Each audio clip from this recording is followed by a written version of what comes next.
Salut très cher internet, bonjour en abisso partout, on a www.fritivicaprice.com.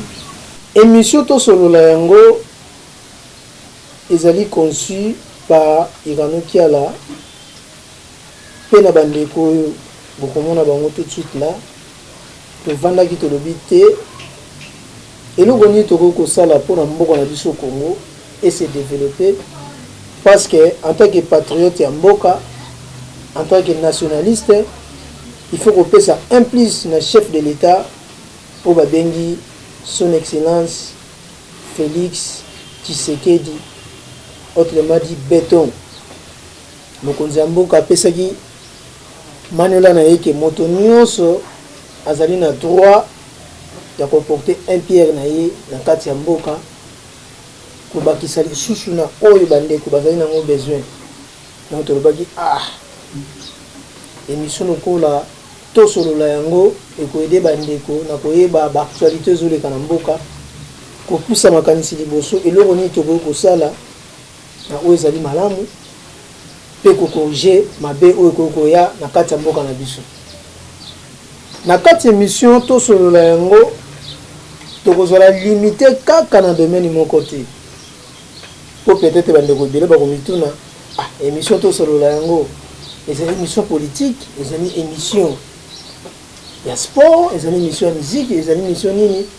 Pour nous couper ces anneaux,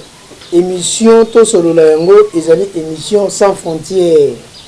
les émissions où écouter les bateaux, marier tout, les amis na domaine ignoso.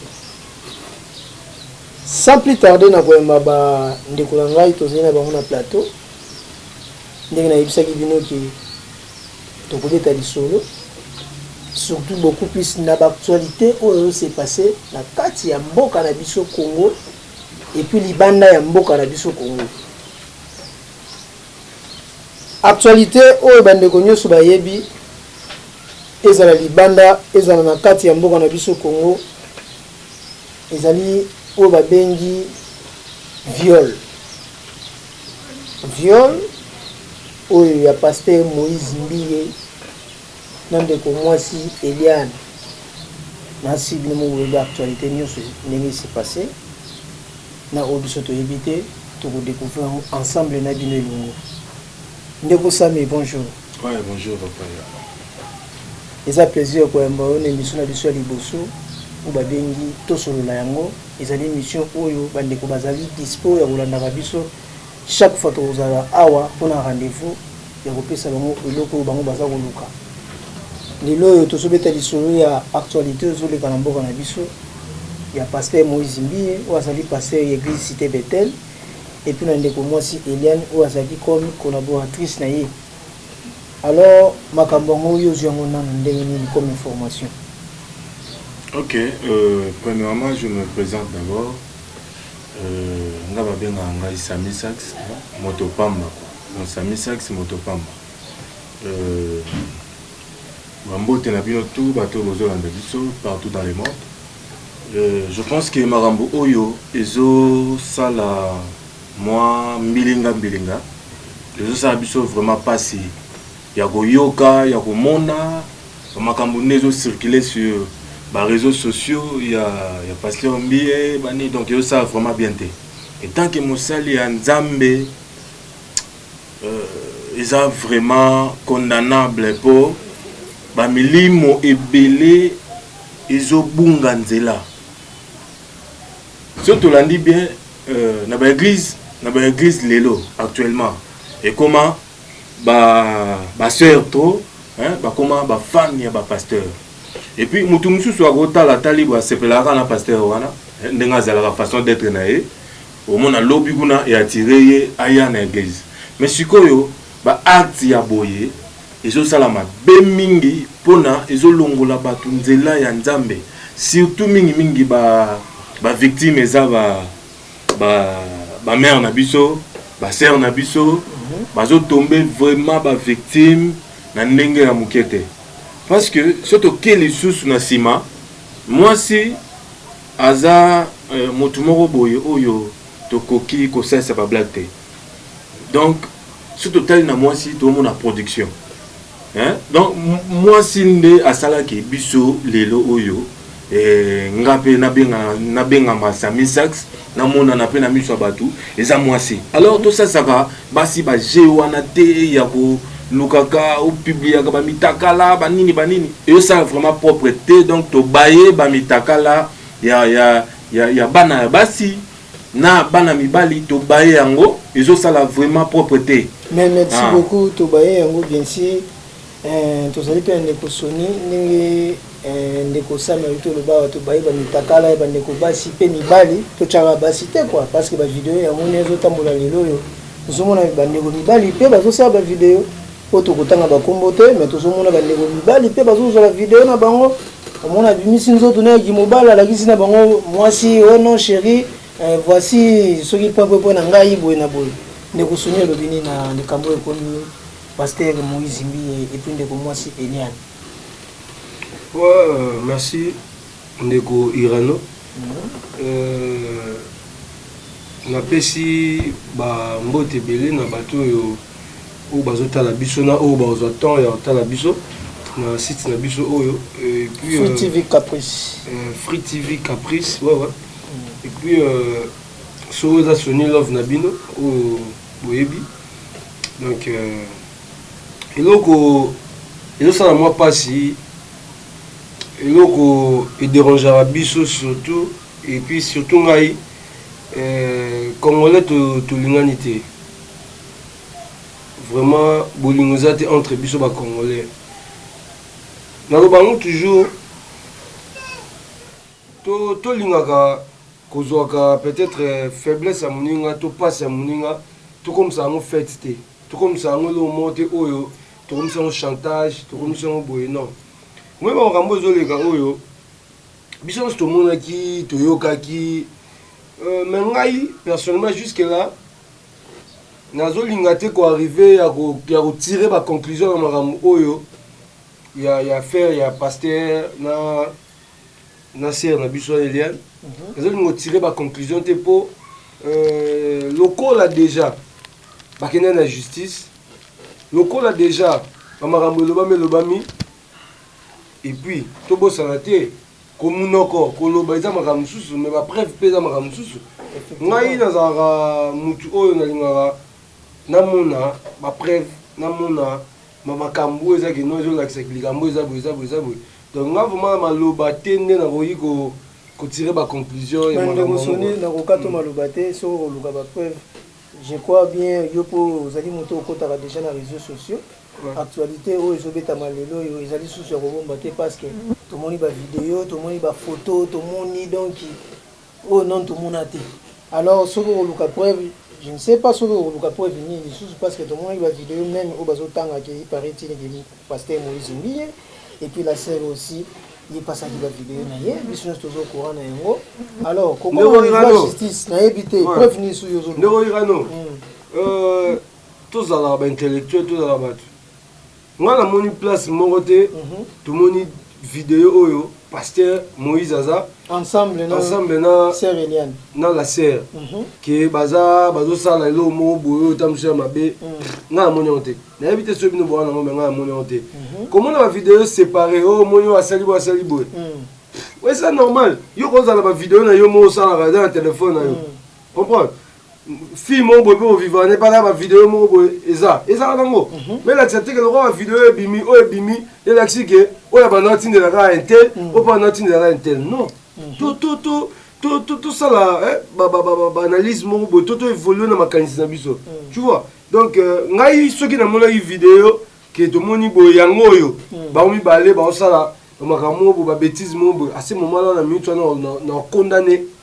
mais jusque là moi on a préféré tout ce qui est non justice pour bango baloba ike bana ba preuve ba l'action de la justice tout c'est là tout à l'année mon besoin évoluer de to tirer ba conclusion. Merci beaucoup ndeko soni na réflexion kitoko je crois même bato bazola na biso boyi ba ke tukoko lo ba nyonso mais ni part to moni vidéo moko boyi bien sûr Eliane et puis pasteur Moïse Zimbi et ça kaka ba leçon ndi ni to lo ba na kini awa ba makelele kaka ya nzela parce que na kini sa makelele na nzela na source. Et puis nabi que ça m'a contredit ngate amoni vidéo te mutu amoni vidéo baza ensemble aza te. Est-ce qu'effectivement ndeko Sam oza d'accord na ndeko Sony makambo azolobaki amoni vidéo te mpona ye seno ye ezalaki kaka important komona vidéo na bango ensemble et non ezala vidéo séparée mais tomonaki vidéo mosusu ndeko mwasi awa mosusu kutu tomonaki pareti na Pasteur Moïse Mbie et puis par après bato bako comprendre que non c'est comme si type wana azalaki na ye Pasteur Moïse Mbie te c'est comme si eza na eloko moko kabale moko eza na nsima makambo oyo papa Ivano moni mboka mpe aire mosusu etambolaka na barumeur barumeur mosusu ezalaka ya bien barumeur mosusu mpe ezalaka ya faux mais soki toke nango vraiment na réalité bafoto baimage ya ndeko Eliane tomoni yango tomoni mutakala na ye makambo nyonso et Moïse basalaki mwa montage babiloko moko boye bon ya ye na moni yango vraiment te mais est-il que Eliane a dénoncé ye que abandaki kokouche na ye ntango azalaki na 15 ans et puis alongolisa ye bazemi donc a complicité na secrétaire particulier na ye wana oyo nani la fille là ok donc a complicité na ye nde basalaki ke batieli ye badrogue banene balongola ye bazemi balongola ye so mpe ba 500 000 elo moko bongo ye la fille alobaki nde bake nango na justice na justice babi nini azala bapreuve na ye oyo abimisaki devant justice sikoyo avant wana Moïse akimaki pourquoi akendaki so Londres so pe wapi bamisusu oyo non ake kobimisa baclip na ye ake osala baclip na ye bon elo moko bongo mais nalandaki na prophète oyo nani Baraka nani soki Baraka Mugisho ya lobi quelquefois ezalaka bien moto akima okimi mpe nano mwa ndambo osinfiltre nano mwa mokie ozoyokela makambo na mosika ye mpena donc abetisi te ke Moïse akimaki ocomprendre akimaki yango wana général na biso Kasongo alobaki il faut saisir nene comment église faut saisir église. Ah bon? Mais jusqu'à maintenant, tout le monde est logoté, tout est logoté, justice en gros, bon, tout est là, bakata, likambo. Mais, étant moi, il y a un enfant de Dieu, étant chrétien, makamouchou eza makambu ya robete la mabokote. Eza makambu robete la mabokote. Moïse et logo ezaki na ye. Dès le début de bato banda ko yebisa ye mais nga ko na niveau ote komi et bouger na ba église général soki akoloba a saisir église mais biso nous toza ba congolais to yebi réalité peu source église wana betel église ezali ya renommé ya papa un billet et comment la Moïse non ezali descendance ndenge ezalaki ke pasteur son enani continue par exemple azaki na ba problème na niveau politique azaki église atiki na maboko ya mwasi na ye et n'est pas que église ekomi ya mwasi na ye ezalaki kaka seno ba organisation yango église ndenge balobaka ba statut ba structure na yabaki ke non mwana ndenge na consacré comme pasteur akumba etonga et non église ekomi ya mbi yozo confirmer biso église église ya Kutino ezaka donc jusque là ezaka ya Kutino ya tchaki kaka atcheka mwana et nani mwasi na comme représentante mais ya mbiye atikela yango mwana na ye Moïse mbiye yango wana raison pour laquelle a changé kombo et comme Siloé ouais na hauteur koloba awa ke na tika oza d'accord na ba système wana te na hauteur koloba ngo po nga lobaka oyo eza noir na beza noir eza pembe et puis na linga koloba soki naza na élément ya koloba mpona confirmer likambo boye makambo wana soki ekomi okoma à la mode te ekomi okoma trop ekomi mabe tolobi te ke na église visionnaire akotikela ata mosu mwana te soki mwana aza mpe parmi ba collaborateurs aza mpe mutu oyo nzambe arévélé ke batikela ye babwaka ye mabanga na bafali na bafere na bawera non mais bafali bawera otanga babwaka mpe bapasteur mosusu babwaka mpe bapasteur ye kaka boye bu batikeli ye babe mpe babwaka bango ta mosusu boye ye mpe na soni mpe batikeli soni babe te to start mama nzambe to mema ngo la comédie te mama nzambe to condamner o eza condamnable je comprends o eza ya ko encourager mais o to lobela o tunga question sur makambu ya kotikela wana ndengoloba yana lobi question ke komi à la mode to komi trop et komi mabe to yebaka ke moi ntango baeglise ebandaka eloko emanka na baeglise bastructure eza te par rapport nde bacatholique ezala ke eza eloko oyo eza communautaire je comprends eza mpona mutu tu donc ezodépendre na bandenge makambo ekendele oyo azali abe oyo azali kire atikeli oyo balongoli oyo batie kuna bakende boye c'est ça je comprends mais malheureusement l'église na biso eza ta mosusu mutu aka na église moko aka na moko wana ye mona aza leader wana so amona yango lokola eza cope na ye to eza eloko na famille omona eloko ekota na mito ya paster yango wana eloko na famille donc il faut protéger yango susu asomeli daya lupango wana nde ndeko sama alobi ta mosusu atiango daya na nkombo na ye oleki bakoma na nkombo église soki na minute wana ekomi nini aobatela yango na lupango na ye na église na ye donc aomonake nga nde naokende age omokende manade omoya so abina tika yango epa collaborateur tonyokama na ye lobi déjà ta esprit oyo azalaki nango oyo azwaki eloko église ya nzambe akomisi yango ya ye na bana na ye sikoyo ta so amina tikela moninga na nga wana paster ye mpa ozwa yango akomisa yango ye na bana na ye bana na nga mpa ozala pa ata mosusu te nani tu vois eza société te église eza donc tosala part des choses tokabola oyo ezaki no bien oyo eza ya yo otikela bana na yo na église église eza ya nzambe donc mutu nyonso nzambe akotia liboko mutu nyonso nzambe akotia visionnaire ezala auti wapi ezala auti il faut ye mutu adirige soki komokoma kaka ke mutu oyo ngai na kotia fo ngai na choisir ye ngai nde fo na choisir te wana seke eza toyeba bayeba kodifferencie ngo ekoma nango kena ocope na nga entreprise na nga to église donc bapesa yango bakombo ta mosusu papi ministry toyebake no ministère papi yango wana nasala kuna baroute toyebake no eza ya ye olenge ezalaki o église rema soit église sion soit famille sion te famille sion tomaka bible famille mpo eza famille na ye te kasi bakomande pasteur papi ministry avec sa famille peut-être tokocomprendre loko ezalaka centre de réveil soki sion soki nini babebelebele bakomodonk oyelakisaka eza ya nzambe donc soki tocomprendre eza ya bango bakoma bakomona bango kaka merci beaucoup ndeko soni je crois bien bandeko bazolanda biso bazocomprendre makambo oyo tozoloba toza wana te mpona kodestabilize ministère moko songolo soit kotelemela makambo ezali ya kibonzambe mais tozolobela baacte oyo bandeko bazomema na ndenge mosusu parce que même bible ezolobaka soki ozwi bible otangi yango mabe ekope kotinioyo na lisumu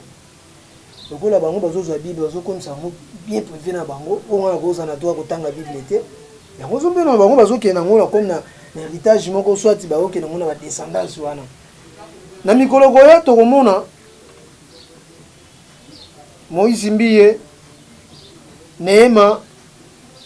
mwana peut-être ya pasteur Mukuna et mwana ya peut-être ya nani génération wana nde tokomona ba pasteur ya bilenge pourquoi kaka ba parents na bango nde fallait batikela bango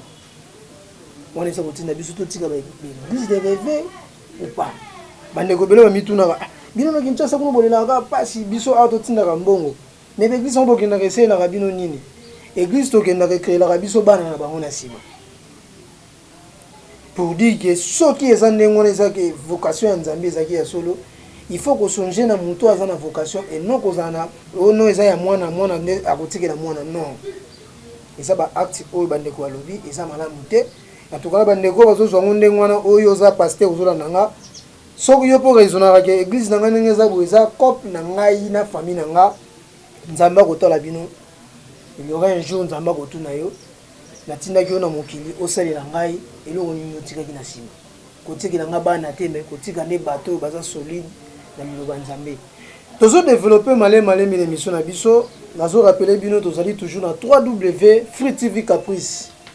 oyo esimbami na boss Gerison balobi yani ngani ba commentaire te asaka boss moko malamu auditeur moko très simple wa ça mutu moko bien. Merci beaucoup un homme simple, un homme bien, un homme sympa. Gérisson. Merci beaucoup. Un homme sympa, un boss sympa.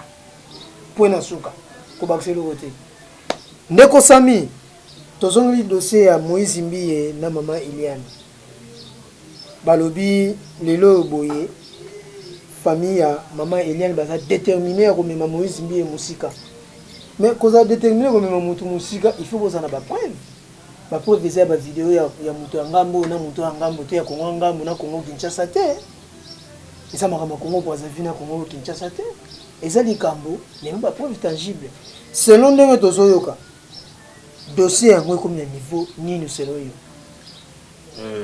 papa Iradon so Monique Eliane a insisté et puis akanga mika kabakende na justice c'est parce qu'ayebi ke azana ba preuve ayebi kazana ba preuve moko boye o soka bimisi yango. Non, c'est pas nécessairement. Je comprends. Nakatama Neobo, les Kokimanga. C'est pas nécessairement. Tout le monde a un dossier belé na justice à Mora Labuso. Moutounso a inga pas nuit au moutou. Akepe, Abimisi Makambo, Akepe au Funda. Mais la souka va découvrir que Zagi instrumentalisé. Tu vois, ils ont été concentrés sur Moutake Funda. N'aime dans la raison. Tout le monde a rappelé Batunsusu, Adam Moutake. Ayem Tazama Bemake Funda. Mais on salue on sozo tonda siki mama na za. On salue mutu okende pe bimisa ngo bongo. C'est pas que dans le but peut-être que ndegolia na azala raison te, toza ba preuve te na bino. Nga na lo ba mingi tozela justice kata mama. Mais problème ba preuve. Non. Là, tozela kasi na suka on l'accent kuna. Katingola, on est besoin de réflexion na papa. Juste quand on a un peu de tolérance. Un peu de tolérance. OK, vas-y. Omoni ndeko Eliane azana ba preuve na ye. Ah bon? Yango aza sûr ba kende na justice. Ndeko sona bi justice ekokata ya tso likambo toyeba so ina nazaki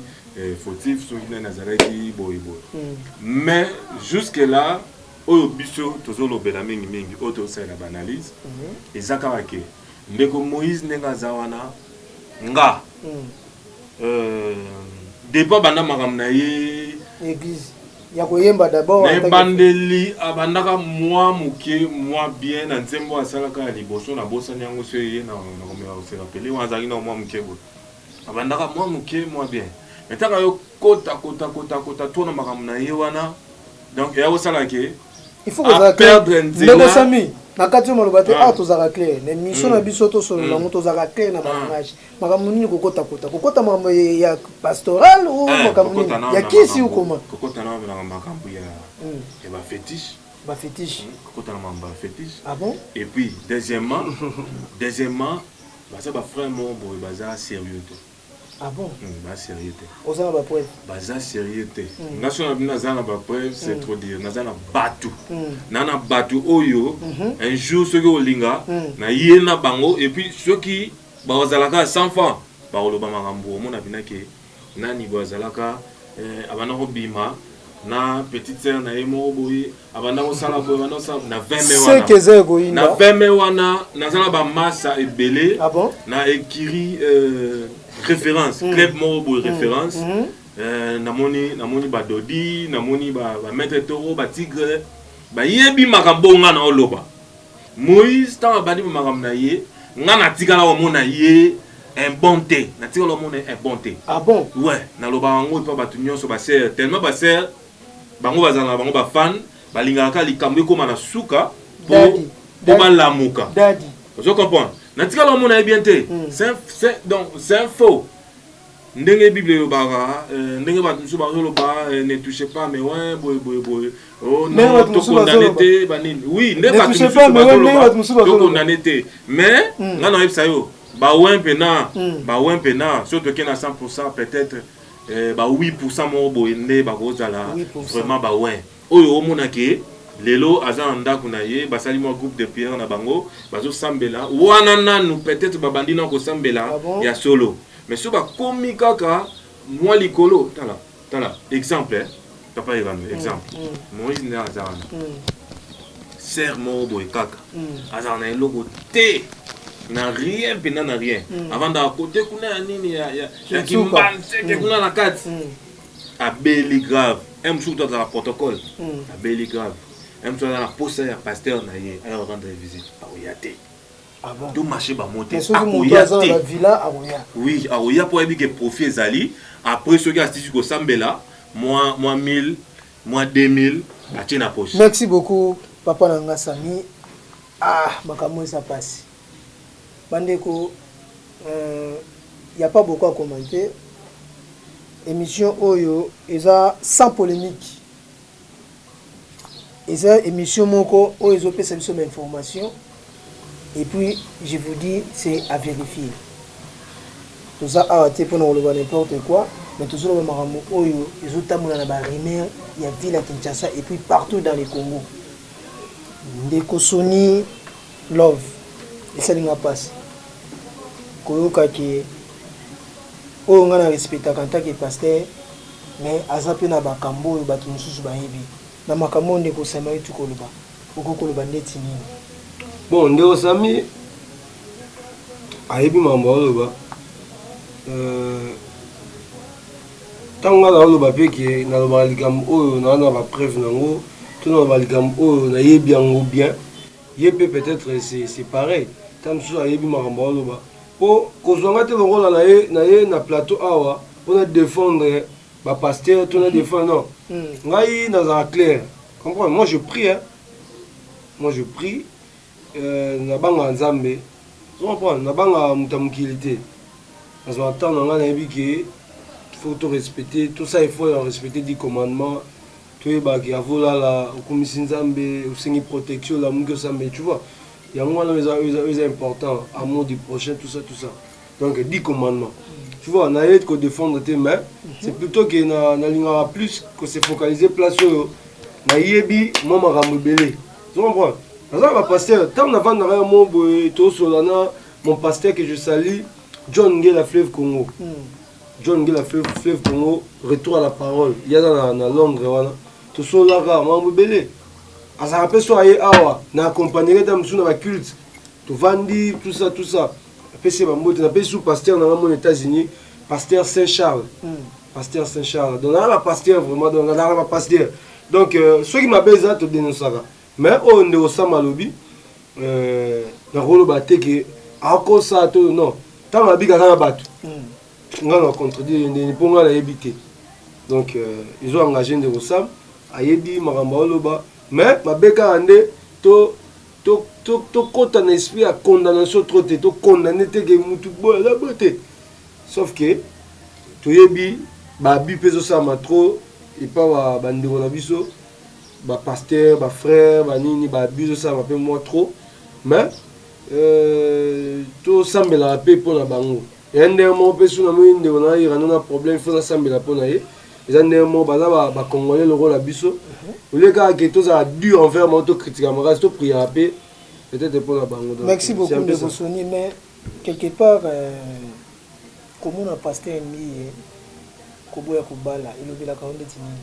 c'est pas ça les raisons ezomemela ye na baproblème oyo nyonso peut-être koboya kobala na ye ekoki kozala mpe dia malobo ndeko Sony parce que soki moto aza na bavie ya gauche droite akolinga mpe kobala te quand même neti dossier ya kolinga koboya kobala ndenge olobeli koboya kobala effectivement parce que baza ebele soki otali même sœur Hélène wana aza c'est une jolie fille aza moto mpe ke no omoni boye présentable kitoko bidisplay mpe elengi est ce que babalaka mpona jolie fille mais pourquoi pas akoki mpe koluka motu moko na kati même yeome eza nalanda pasteur Moïse na vidéo mo circulaire esika ezalaki pendant prédication na ye alobi ke ye azala déjà presque marié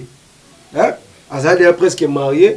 azala bafoto azala bapreuve oyo akenda vraiment kobala nzambe nde moto arreta ye oui naloba makambo papa naloba tala motu ntango aza utilize kombo ya nzambe toblage te soki outilize kombo ya nzambe na ndenge mabe nzambe opinion yo so ozokosela nzambe makambo nzambe arrete kobala te tandis soki ozokosela makomi bible azorekomande biso ya kobala te nzambe arrete kobala abi kobalaka te abi kobala nanu te kobala oui na landa batu tu ba même bandeko batu ba na biso ba zo baté tona ba mona de mito ba papa ba maman ba responsable ezaki na émission to ezaki na prédication en pleine prédication émission té en pleine ba vidéo le tambole surkila ba yebi ngo mamna loba abi ke yiaza ba photo alinga uto aloba abi misango wa na bala ba ndimi na ye ba bi non abi misate avant marambu lien ba ke funda wala tout ça na landango donc abi batebele ba beta tolo ba ma yenga na bala liboso na bango zomo donc nzambe mtayisa ke kobala nanu te zela moment na ngai na yebisa yo obala ozo comprendre tanga lobaka ngo na kati ya salle na kati ya église ba papa bazaki ba mama bazaki et puis ebe ke image wana zo le candidate na télévision et ko na internet ba yo kango et puis ba yo kango baza ba mikete baza ba responsable bato baza mito sala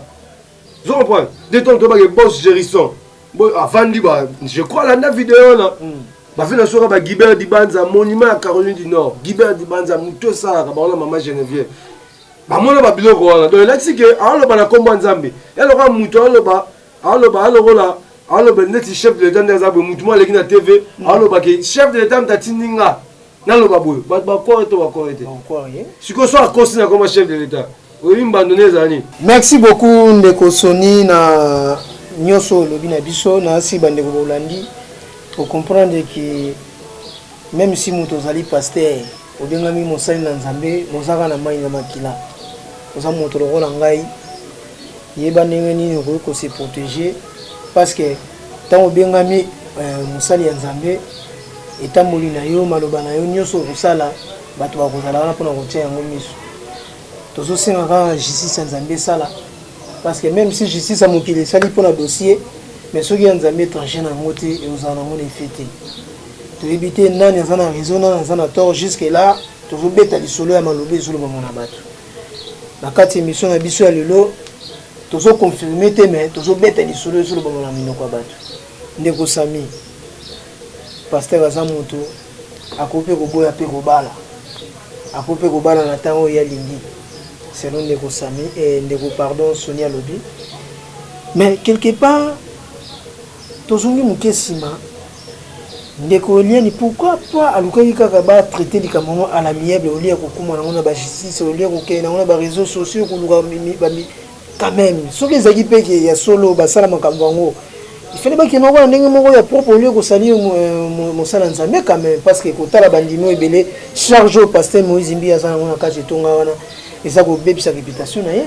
donc yo ozo apuye ke réputation na ebeba parce que yo yebi bakati wana ndeko yana avant de répondre à ce que na ma sonné le bagi il y a pasteur azobalate pour nzambe ndenge apprécier recommandation na stopper na nous ngape na landa ki une prédication na mama ndo lo ba vraiment na mona ki on eza indigne hein eza vraiment indigne eza dignité pourquoi mosali ya nzambe oyo ozobatela bato na église na yo eza na ba marié eza na bato nsu bosala ba préparation na bango ya ba mariage ya mariage balingi babalana mutu akobatisa bango ezaka yo sikoyo yo moko en soi oza na marié te eloko te sikoyo opesa bango conseil nini balobaka mutu oyo apesaka conseil alaka mutu aza na expérience na ba foyer to mona wango ke mutu moko apesaka conseil nga na marié ya marié te apesaka conseil témoin libala on yebisa dala oui mamba libala te mokolo okota na libala do comprendre nde wana maintenant oyo apesaka conseil sikoyo exemple nini oyo tokozwa parce que musali ya nzambe aza mutu oyo apesaka biso bandimi ba exemple moko ya bien ya kolanda sikoyo to kolanda nini et puis allo bango pena clair que nzambe ta toti ko kosela nzambe ya mo makambo ko vraiment et puis nzambe to komo sakana na ina ba niveau moko boye po nzamba chanza nzamba koma nzambe ya grâce nzamba koma nzamba grâce yango mona ba pasteur nyonso wana ba sakanela kombo ya nzambe bazo sakanela kombo ya nzambe na ndenge moko ozwa idete mais souvent même bazo kota na ba politique oh nzambo yo nzambe na ngai nzambe na yo angwa za nzambe nini nzambe oyo pena le créateur Ah, on a habité vraiment. Zamba ma. On a habité. Quand on a habité, pas comme Zamba grâce, à comment on t'a la caraboye, mais tout est baraqué, tout se paie ici-bas. Oui, oui. Nyon suis au salama oyo, au néolobi Eliane, alien qui va traiter dans la miabilité. Pourquoi? Parce que nyon so, il faut t'amar anase. Quand ça te gué, au lalaka, poké, au kelola, au kekuno que futa te awa. Mutoyo abomaka na likonga, et puis abomaye na likonga. Je comprends. Eliane wana azazo ba témoin na wana. Et ça te gué. Alinga a pourrir nani le pasteur te et mususu mwana bato a solo laki na pasteur na ndenge moko ya bien na plusieurs reprises mais pasteur tellement que aza oyazali azala na bagarde du corps azala ba mituka bien ala mbongo na ye peut-être moi vantar wana atalaka mwana na okeme mwana peut-être interpeller que yaka to solo la bo yaka bo bon nde yango esalaki ke pasteur aboya kokota na demande ouais ekomande komi boye c'est ça ekomande komi sikoya. Merci beaucoup ndeko Sami et puis merci beaucoup na bandeko nyonso bazoki tana bango ko mais pardon papa Eran eloko oyo peut-être non ça va pasteur atika na mbaka mususu ya kolekaka na ba plein de ndé azong ça va droit des réponses donc atika avant de calmer asala ngona bakit oui azoloba ndenge ndeko na biso na Michel Bakenda Sali yemo va se retirer nanu papa koyoka sonité se retirer siloé mais bah c'est retiré après ce aux victimes à l'ICAM soit aux conscients ah vous c'est retiré mais ce qui va qui joue na eloko moko boye ndeti basali ya nzambe nalandaka su mai kalambai na nini mo lobaka Jimmy Shwakat wana aza parmi un mususu ba numéro soki na 5 premiers au baza na monde Jimmy Shwakat azali mais tango a commetaki bêtise aditer wana batantaki pa mona so ya 13 ans so ndene akoyaki mais ayaki kusenga batu pardon et puis azongaki na ndambo se retiraki akoti ba prière pour nzambe alaksaye bonne marche. Merci beaucoup ndeko Sami soki lelo pasteur Moïse Mbi azo se retirer na noté peut-être ça trop si les mususu na vérité oyo kozala trancher à partir ya justice na biso soki azaki victime soit azaki convaincu que asalaki yango peut-être alingaki ko se retirer directement et puis na sengi susu merci na bandeko bazwita na bango kolanda biso toki presque na suka émission na biso bobosana te soki bolingi koluka biso bobeta toujours www.FTV Caprice pe bobengi biso ba numéro oyo eza affiché wana mpona bacommentaire na basuggestion baremarque na bino bokopesa biso toza wana mpona korépondre bino na nyonso bokopesa biso comme remarque émission na bino ekozala habituellement bokonomona yango chaque semaine à part ça bokomona makambo ya sika na kati émission kaka alors tout ça on a besoin de soutien na bino moralement physiquement et puis ceux qui peuvent financièrement ezali et vous ça rappelle malamu bandeko bazana plateau nous en eloko no nyonso ozala besoin activité nyonso ozala besoin obengi biso kaka okomona yango et puis tokolobela yango quoi na sembisi suma loba na ndeko Soni na nyonso tosololi ndeko Soni bazwaki te kolanda biso okokoloba na bango nini pe salutation na yo ezali epai ya banani. Ouais, merci ndeko Irano vraiment ilo nenga lo bakala bandeko tout toyebi ke makambo ya malamu mpe ya mabe ezoleka na société na biso na baeglise na makambo tout na badomaine tout na mboka na biso mais tolemba na te topesa na baconseil bolingo erégner envers biso toujours et puis soki omoni moninga na problème omoni pasteur omoni ndeko na yo oleki ozwa temps ya koseka ozwa temps ya kopublier to ya kosala ye chantage ezala bien oapprocher oconseiller osola na ye oprier mpe mpo na ye soki ekozala possible donc c'est ça donc tozala kaka na bolingo tolinga na 2020 oyo ekosalama vrai bien donc bambote déjà namoni napesi ma félicitation na semeki na ngai ya motema, semeki ya motema wauti kobotela biso bébé ya kitoko, bébé ma ya kitoko tali maboye bébé diamante ya Delia Badidi babi bébé diamante bambote na yo namoni kuna la suprême mère Nanouche Badidi la suprême mère na Luanda wana bambote na bino babi petite sœur wa défendre ave na ye Sony Love babi Patricia Makanzu yora beauté quoi na Luanda wana bambote napesi mbote tonton Richard Maimba na Canada namoni master nanga Andy Chibala Hervé Moulele ya Niki disque d'or babi pembeni nguna lipasa ya Niki Natacha la sauce babi bambote na bino Guibert Dibanza Pasteur John Ngela Chancel Vitiri merci master nanga bienvenue vous les ya na mona ekoli quoi bienvenue vous les André de Turquie ya na mona ki esaki bien Alain Manzenza depuis Grèce master nanga Alain Manzenza Calvin Lombo babi Panama déjà Calvin Lombo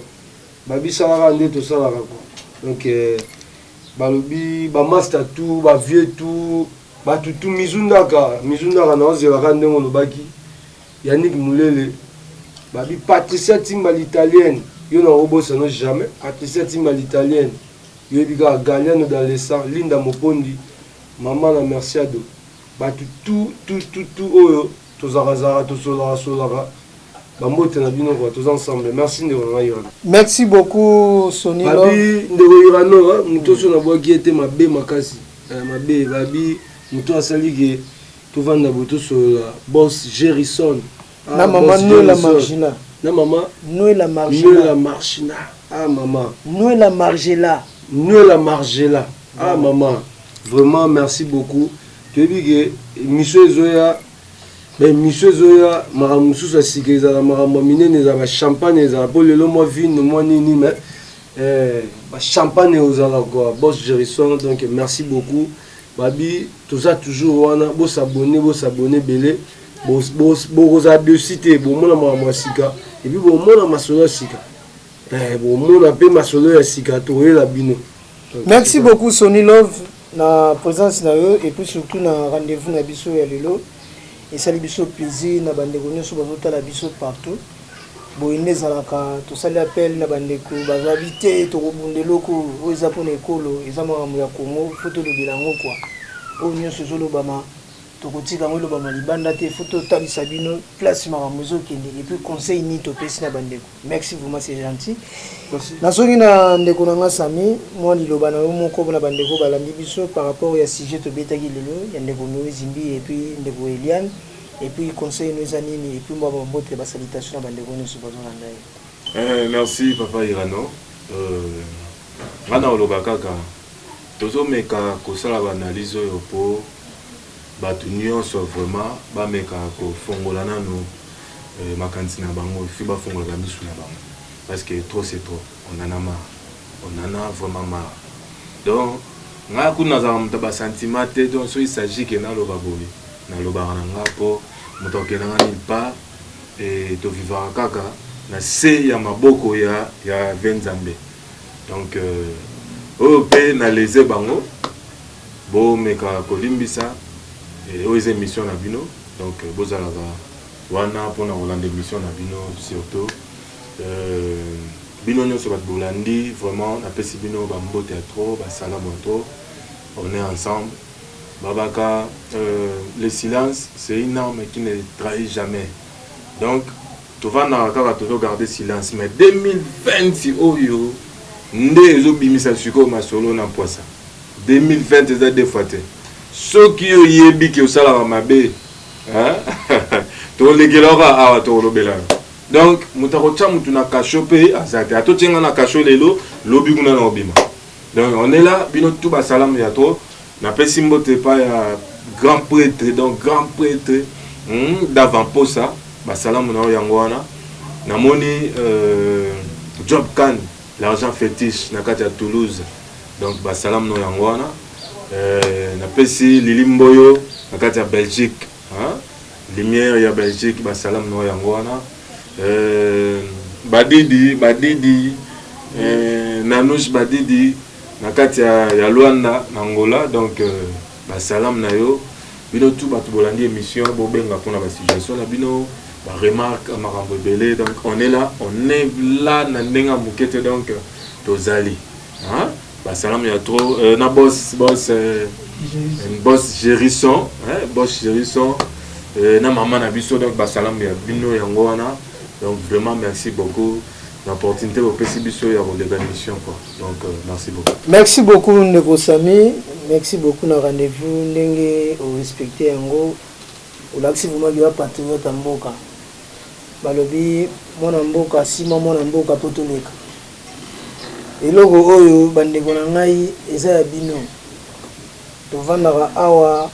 bokomisa na biso kino mukolo bokolemba biso. Donc vous allez là pour nous faire nos plaisir et ça émission à bino tout solo lango pour nous rappel ils allaient émission sans frontières, ils allaient émission sur parler sur le domaine et tout donc vanda awa pour nous parler sur la actualité nion ce jour les galambo na biso. Alors pour nous rappel sous la bandeko ba continuer sur na suka to beta yi solo lelo ndeko Moïse Mbiye wazali pasteur ya cité Bethel. Et puis la sœur Eliane, où va se résoudre par-ci par-là dans les réseaux sociaux. Et puis bandeko ba komi la justice. To senga le bo kanzambe kota makambo. Na pesi ba mbote na ngai na boss na ngai Gérisson. Wazotanga na minute oyo na mama Noël Margela. Na ba lifanto tout. Wazaki na wo ba lifanto. Wa ko ebate na bana nyonso bazali na kati ya libota bazolanda biso na minute oyo. Et puis on a pesi mbote na ngai susu na vena nga suri ko muntu mukwabo eve Peter Bantu balobi vena nga kati nzeta koni na pesi mbote na Yvonne Ngiowa na Paris balobi bon séjour na Kinshasa to mona ki ba makambo en tout cas umela na yo na pesi mbote na bavena nga Capital Luciala na Lausanne balobi vio na za tele misiki bavi basimbi maolata basimbi mambo ya lokoto balobi sokona nolata koto te keli kutuna Capital Luciala la biso griffe. Merci beaucoup na bandeko bazoki te kolanda ngai na mokolo ya lelo ngai na bino tomonani na mikolo ezoli koya. Merci.